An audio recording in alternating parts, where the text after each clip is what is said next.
Assalamualaikum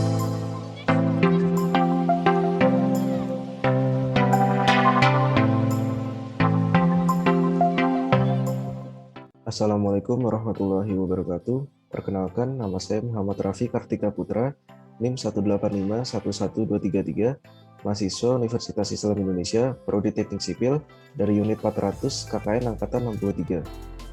Di sini, saya akan menjelaskan program kerja saya di bidang pemberdayaan masyarakat yang bertemakan sosialisasi mitigasi bencana banjir dalam upaya mengurangi resiko bencana banjir. Tujuan dari pelaksanaan program ini adalah sebagai bentuk edukasi kepada warga Komplek Taman Buaran Indah 4 RW 013, terutama bagi mereka yang lingkungannya sering terkena banjir dan merasakan dampak yang besar dari banjir tersebut pada saat musim hujan, agar kedepannya bisa lebih siap dalam menghadapi banjir dan dapat mengurangi resiko bencana banjir yang dialami.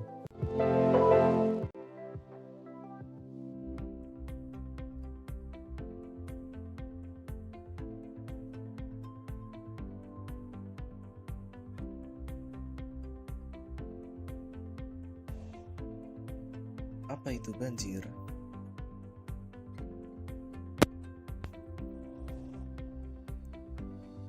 Banjir adalah kejadian alam di mana pada suatu daratan terjadi genangan air dengan volume yang berlebih. Apa saja penyebab banjir? Banjir disebabkan oleh dua faktor, yaitu faktor alam dan faktor manusia.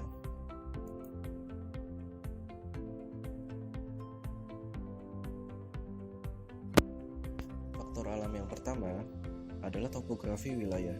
Wilayah dengan dataran rendah akan lebih berisiko mengalami banjir. Selanjutnya adalah curah hujan.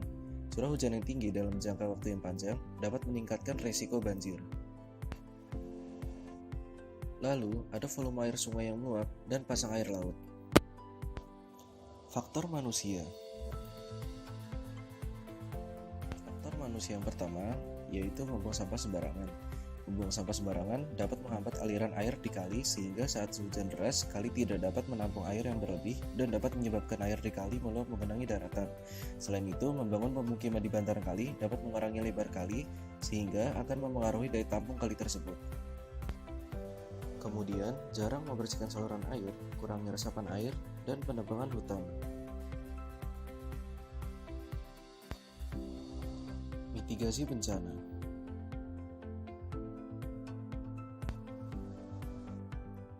Menurut Pasal 1 Ayat 6 PP Nomor 21 Tahun 2008 tentang penyelenggaraan penanggulangan bencana, mitigasi bencana adalah serangkaian upaya untuk mengurangi risiko bencana, baik melalui pembangunan fisik maupun penyadaran dan peningkatan kemampuan menghadapi ancaman bencana.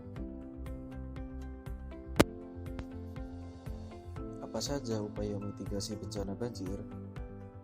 Upaya mitigasi saat sebelum terjadi bencana banjir terbagi menjadi dua jenis, yaitu mitigasi struktural dan non-struktural. Mitigasi struktural. Beberapa contoh mitigasi struktural diantaranya yaitu membuat tanggul sungai,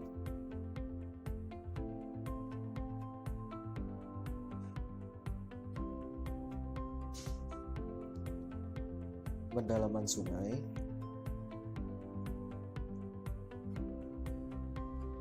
dan pelebaran sungai.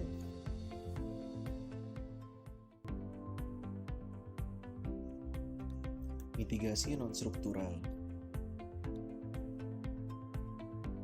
Beberapa contoh mitigasi non-struktural diantaranya yaitu membuang sampah pada tempatnya, menanam pohon, membersihkan sungai dan selokan, membuat agenda rutin kerja bakti, dan membuat lubang resapan biopori. Apa itu biopori? Biopori adalah rongga di tanah yang dibentuk oleh flora atau fauna. Lubang-lubang yang terbentuk akan terisi udara dan menjadi tempat beralurnya air di dalam tanah. Lubang resapan biopori adalah lubang buatan manusia yang digunakan untuk memberi makan flora atau fauna, sehingga mereka aktif membentuk biopori tanah. Manfaat biopori adalah menabung air tanah, mengolah sampah organis, menyuburkan tanah, dan mencegah risiko banjir.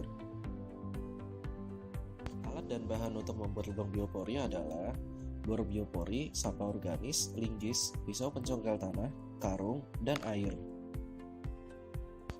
Lubang biopori terletak di tempat di mana air secara alami akan berkumpul atau juga di sekitar pohon.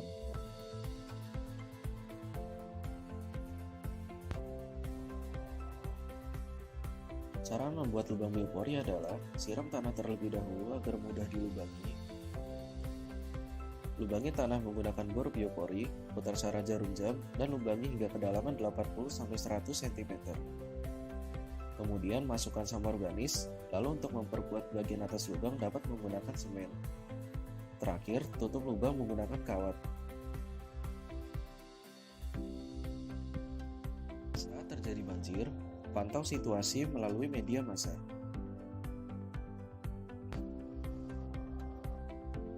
Siapkan emergency bag yang berisi identitas dan dokumen penting, obat pribadi, makanan dan minuman, serta pakaian.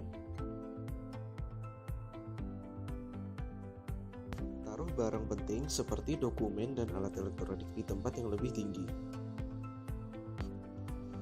Mematikan sumber listrik.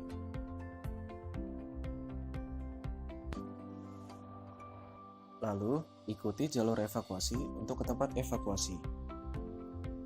Saat setelah banjir, secepatnya membersihkan rumah, menyiapkan air bersih untuk menghindari diare, waspadai binatang berbisa atau penular penyakit, dan waspada terhadap banjir susulan. Sekian penjelasan dari saya, semoga bermanfaat.